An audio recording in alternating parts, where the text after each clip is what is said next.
السلام علیکم۔ امید کرتی ہوں آپ سب خیریت سے ہوں گے۔ اللہ پاک آپ سب کو اپنے حفظ و ایمان میں رکھے، آمین۔ تو چلیے شروع کرتے ہیں اپنے آج کا موضوع۔ حدیث پاک کا مفہوم ہے کہ جمعہ کے دن کو باقی دنوں پر فضیلت حاصل ہے، جیسے کہ رمضان مبارک کو باقی مہینوں پر۔ یہی وجہ ہے کہ جمعے کے دن بہت سے وظائف منسلک ہیں۔ ظاہر ہے جتنے مبارک اوقات ہوں گے ان میں کیے گئے اعمال بھی اتنے ہی برکت اور فضیلت والے ہوں گے۔ سورۃ اخلاص بڑی فضیلت کی حامل ہے۔ اسے نبی کریم صلی اللہ علیہ وسلم نے ایک تہائی قرآن قرار دیا ہے اور اسے رات کو سونے سے پہلے پڑھنے کی تلقین فرمائی ہے۔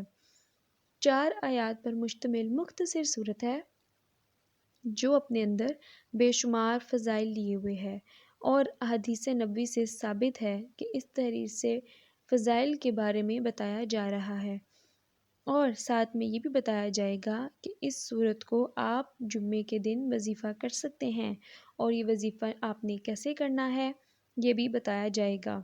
ترمذی، حاکم وغیرہ کی روایت میں ہے کہ مشرکین مکہ نے رسول اللہ صلی اللہ علیہ وسلم سے اللہ تعالیٰ کا نفس پوچھا تھا۔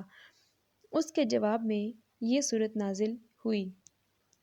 بعض روایات میں یہ ہے کہ مشرکین مکہ نے سوال میں یہ بھی پوچھا تھا کہ اللہ تعالیٰ کس چیز کا بنا ہوا ہے، سونے، چاندی یا کسی اور چیز کا؟ اس کے جواب میں یہ صورت نازل ہوئی۔ یاد رہے کہ احادیث کے اندر ایک صورت کے بے شمار فضائل بتائے ہوئے ہیں۔ ان میں سے چند فضائل یہ ہیں۔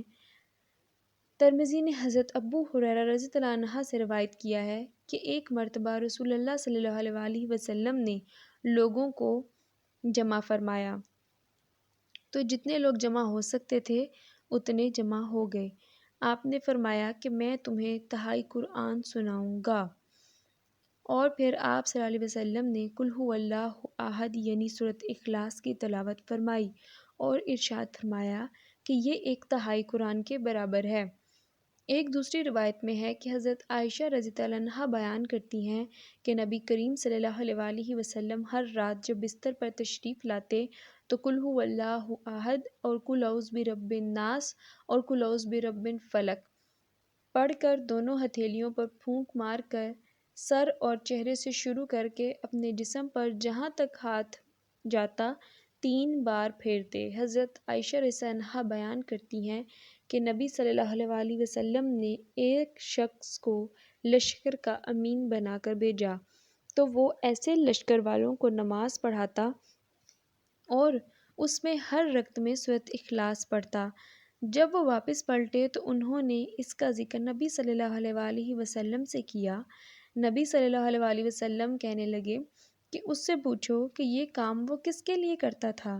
انہوں نے اس سے پوچھا تو اس نے جواب دیا، اس لیے کہ یہ رحمان کی صفت ہے اور میں اسے پڑھتا ہوں، میں اسے پسند کرتا ہوں۔ تو نبی صلی اللہ علیہ وسلم فرمانے لگے کہ اسے یہ بھی بتاؤ کہ اللہ تعالیٰ بھی اس سے محبت کرتا ہے۔ وظیفہ اس کا یہ ہے کہ ہر جمعے کے دن جمعے کی نماز کے بعد آپ نے اس صورت کا جتنا بھی زیادہ ہو سکے ورد کیا جائے۔ اول و آخر درود پاک 11 مرتبہ ضرور پڑھا جائے، اور پھر اللہ تعالیٰ سے رو رو کر عاجزی اور انکساری کے ساتھ دعا کی جائے۔ اب میں آپ کو کچھ سورۃ اخلاص کے بارے میں انفارمیشن دوں گی کہ سورۃ اخلاص کے فضائل اور خصوصیات جو ہیں وہ کیا ہیں۔ سورۃ اخلاص کے معنی ہیں خلوص کے ہیں، ٹھیک ہے۔ اگر کوئی سورۃ اخلاص پڑھتا ہے تو 100 شہداء کے برابر ثواب ملتا ہے۔ اگر کوئی سورۃ اخلاص پڑھتا ہے تو فرقہ و فاقہ اور تنگ دستی سے نجات ملتی ہے، تنگ دستی سے نجات مل جاتی ہے اس کو، ٹھیک ہے۔ اور اگر کوئی سورۃ اخلاص پڑھتا ہے تو 1 تہائی قرآن پڑھنے کا ثواب ملتا ہے۔ اگر کوئی سورۃ اخلاص پڑھتا ہے تو ظالموں کے شر سے محفوظ رہتا ہے۔ اس کے علاوہ سورۃ اخلاص کی فضیلت اور فائدوں کی بات کریں تو 100 سال کے گناہ معاف جو ہیں وہ ہو جاتے ہیں 4 رکعت نماز میں 200 بار پڑھیں تو۔ اللہ تعالیٰ کی رضا اور خشنودی ملتی ہے اس کو، انسان کو دن اور رات میں 10 مرتبہ پڑھیں تو۔ جنت میں داخلہ ہوتا ہے اس کا رات کو داہنی کروٹ پر 100 مرتبہ پڑھیں تو۔ گھر میں خیر و برکت رہتی ہے، گھر پہنچنے وقت اس کے ساتھ سورۃ فاتحہ پڑھیں تو غربت و افلاس کا خاتمہ ہوتا ہے۔ گھر میں داخل ہوتے وقت ایک مرتبہ پڑھ لیں تو سبحان اللہ۔ آپ نے دیکھا کہ سورۃ اخلاص کی کتنی زیادہ فضائل ہیں اور کتنی زیادہ فضیلت ہے۔ 50 سال کے گناہ جو ہیں وہ بخش دیے جاتے ہیں اگر روزانہ 100 بار پڑھی جائے تو۔ چلیے جی، امید کرتے ہیں آپ کو ہماری ویڈیو پسند آئی ہوگی۔ اللہ حافظ۔